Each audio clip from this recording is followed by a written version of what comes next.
Tonight on What the Heck Do I Know's PM Update, Wildcard, and Positive Correlation segments, we're talking about making decisions. Project management skills will give you the tools you need to evaluate various options in your life or at work. There are other tools and strategies that can help you make those choices, though. They can be used on their own or as part of the project management process, depending on how big your choices or decision are. If you're interested in finding out more, stay tuned. Hey guys, I really enjoy making these videos for you, so if you get value from them or know someone who would, please support us by hitting like, subscribe, leaving comments, or sharing. This is PM Update with Leah and Mia. And now your host, Leah. Welcome back to PM Update. I'm Leah. Knowing how to make good decisions is one of the most valuable skills you can have because it has such a huge impact on your life. If you add up all of the choices you make over time, they in fact define your life. There are many platitudes about how your life is what you make of it, and that people are what they do and not what they say, because they're largely true. So if you're making rational decisions that are in line with your value, purpose, and goals, you have a much better chance at being successful, happy, and fulfilled in whatever your life goals are. Now, we all know people who seem to be really lucky or consistently make good decisions, and we also know people who seem to be really unlucky or perhaps make some poor decisions. Mia has a couple of stories to help illustrate these points. Mia, what can you tell us about the stories for today? Our stories tonight are about Lara and Luisa. Luisa was having a tough time because some of her choices in life weren't working out like she had hoped. She spent a lot of time wishing she could be like other people in her group of friends who seemed to have everything, and from her perspective, it always seemed so effortless. Lara is one of those friends and agreed to help Luisa learn how to set herself on a better path by learning how to make decisions and choices that were more likely to get her the results she wanted. Thanks, Mia. These sound like valuable lesson stories. Making decisions can be difficult or easy depending on the complexity of the issue. But even easy and seemingly insignificant decisions can potentially make a big difference in your life. Having the tools to know how to properly evaluate your various options can make the process for all decisions easier. And the good news is that after you practice, you can simplify your processes. Whether you're working on a simple or complex decision, you will need to evaluate. Once you get into complex choices, a project management framework will help as you take your choice down an imaginary road of best and worst case scenarios to really understand where your decision could lead you. It also helps you decide what the best course would be based on the middle scenario case for both. And for our first quote question of the show, do you know who said, "You write your life story by the choices you make. You never know if they have been a mistake"? The answer to this question in Mia's story is coming right up.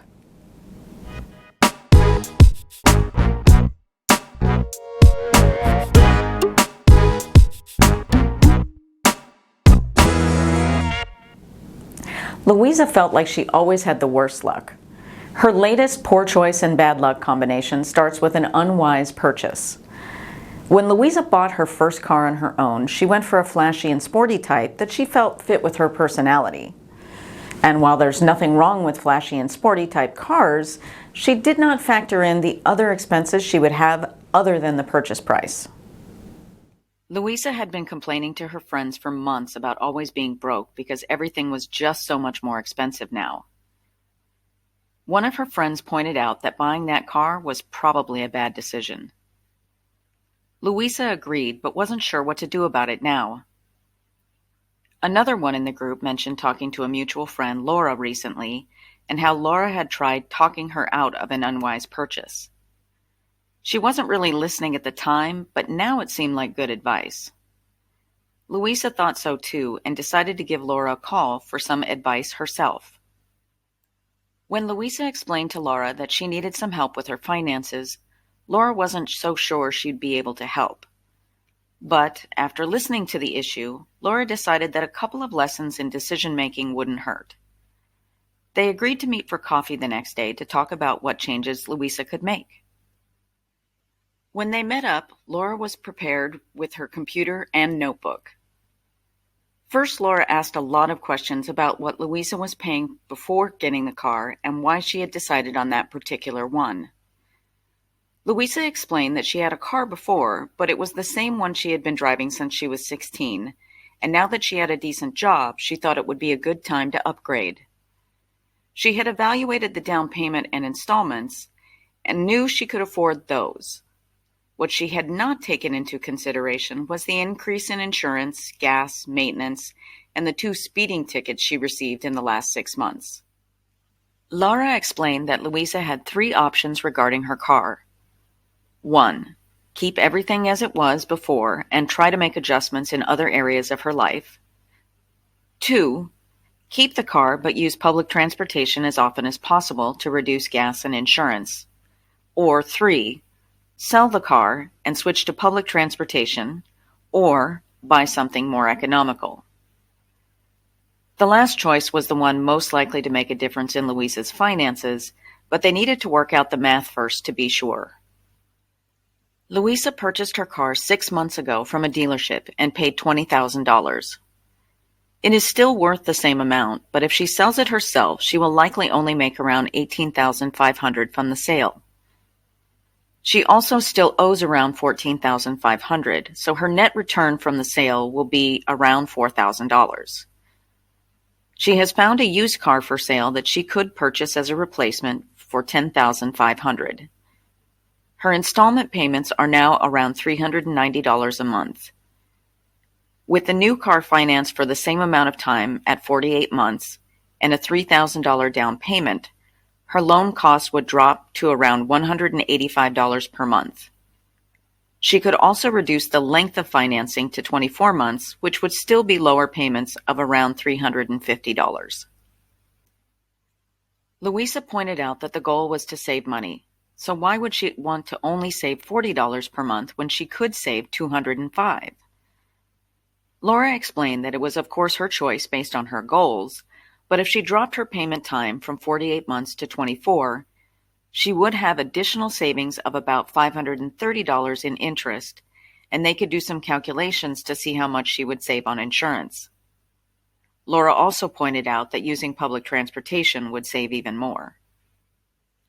Luisa is currently paying $160 per month in full coverage insurance, which is required by her bank until the car is paid off.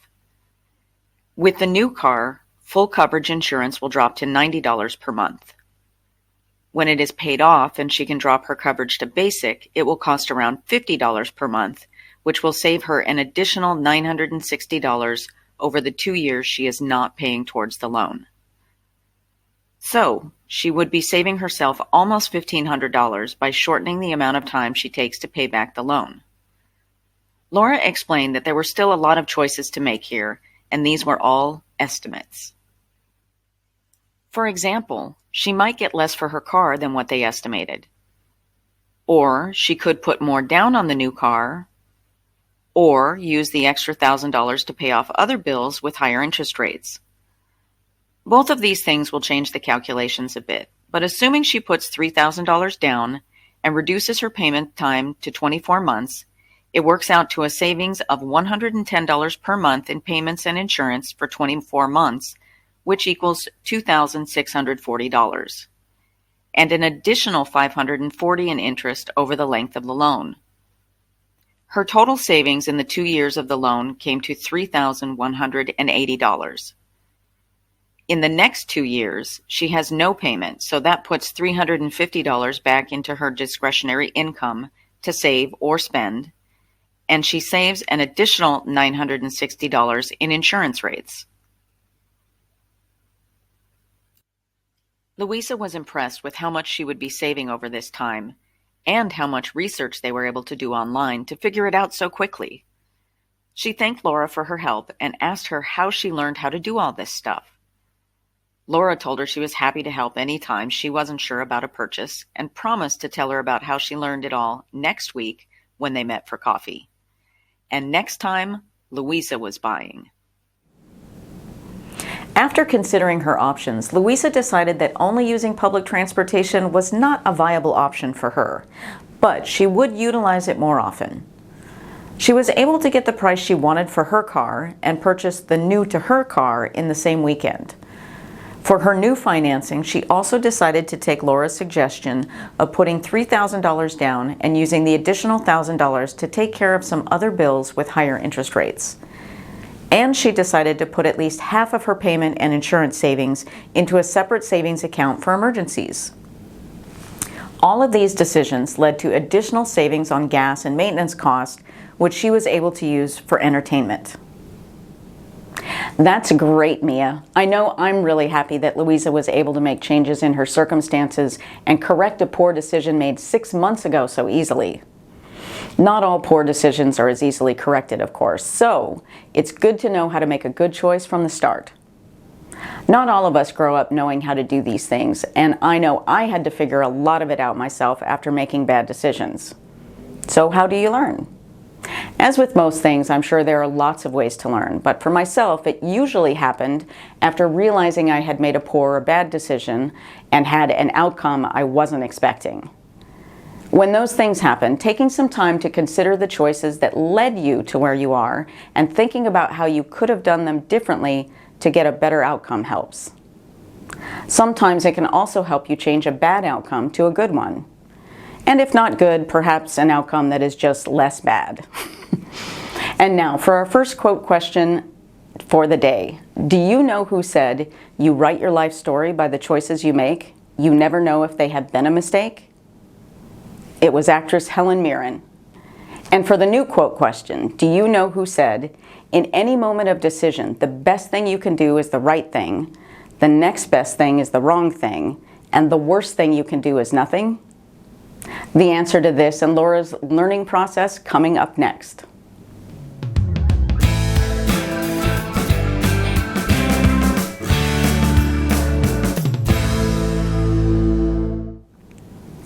Laura always thought that her childhood was pretty typical until she started comparing notes and spending more time at her friends' houses in high school.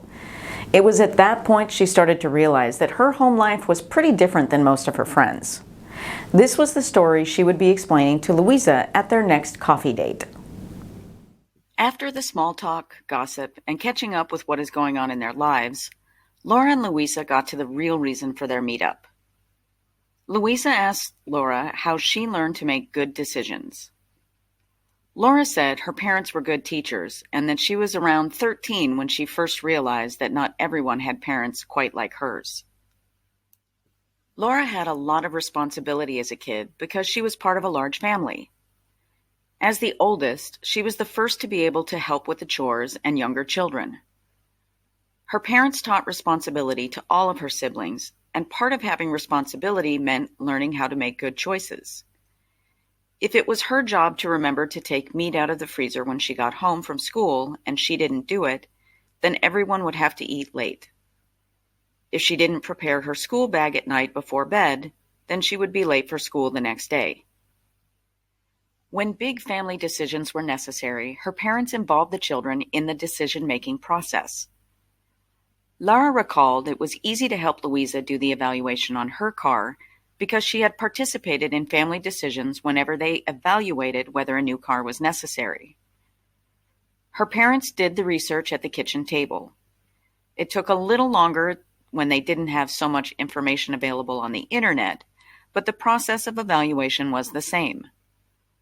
Laura went with her parents to car lots, and she sat with her brothers and sisters at the table with her parents as they discussed options and prices, and what was best for the family.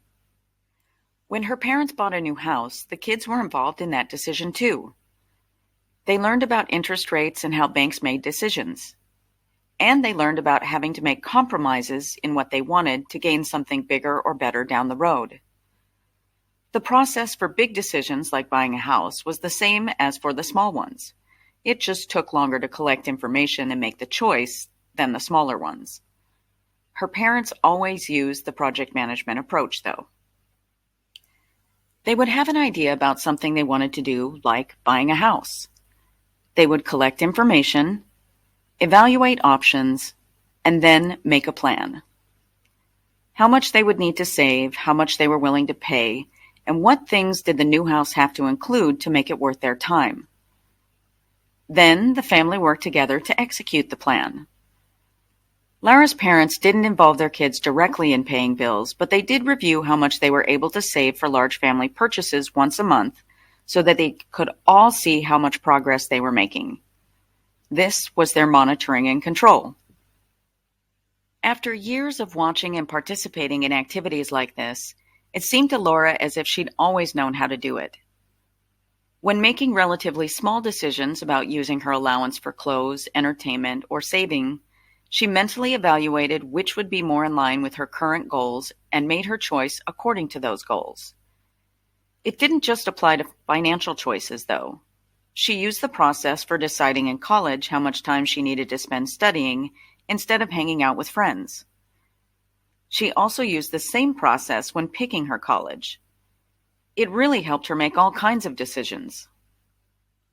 Not all of the family decisions turned out perfect, and neither did Lara's. Lara learned from them how to look back at her decision-making process and figure out where she went wrong in order to make a better decision the next time, or do better research. Even though not everything worked out exactly as she planned, most things worked out well enough for her to be happy with where she was today. Luisa thought that Lara was very fortunate to learn how to do all of this at such a young age, but she wasn't sure if it would help her now. Lara pointed out that the ability to make consistently good decisions came down to 4 things. 1. Having a clear idea of what is important to you. 2. Using a project management process for making decisions that are important to you. 3. Don't agonize over not knowing everything. Use the information you can find and make the best decision you can based on what you know. And 4, when things don't work out, look back and figure out how or why it didn't and make a better plan the next time. In other words, learning from your mistakes. Lara suggested using it for large and small decisions, even if she just did the evaluation in her head instead of writing it all down. Once she got some practice and made it a habit, it would get easier and faster. Luisa was excited about giving it a try, and she was starting with her next big decision of what to make for dinner. Luisa did practice this process and eventually got into the habit of thinking through and planning her choices, and ultimately making better decisions that were more in touch with her overall goals and how she wanted to live her life. Not all decisions are about personal finances, of course, but the state of your personal finances plays such a big part in your life that making good decisions in this area can have a huge effect on how you live your life every day. That is so true, Mia. Thanks for sharing those stories and lessons with us. I loved hearing how Lara's parents involved their children in the decision-making process and learning how to be responsible. Like most of life skills, the more you practice, the better you get at it, and the easier it is to do. Learning these at a young age is great, but even if you didn't have role models like Lara, you can still learn by following the process and Lara's 4 tips. You can even go back like Luisa did and turn a bad decision that is causing problems for you around. Depending on your situation or decision, there are other strategies you can use too. A quick search on the internet will show information on various 4, 6, or 7-step processes that are very similar to the project management process we concentrate on here. WikiHow is an excellent resource for how to do many things, even making decisions. And one 4-step process that was originally developed for military and is now used in all sorts of situations is called the OODA loop. OODA stands for Observe, Orient, Decide, Act. This process can be adapted to work situations where you have a lot of unknowns or where things are constantly changing. Just find a process that works for you and your situation and practice it.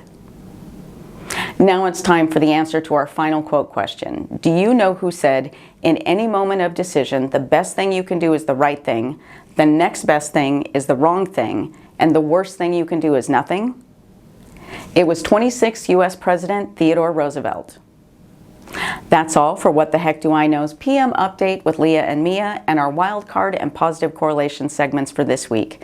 Thank you for watching and see you next time on our next episode of PM Update. Good night. Hey there, before you go, don't forget to support these videos by hitting like and subscribe. I love seeing comments too.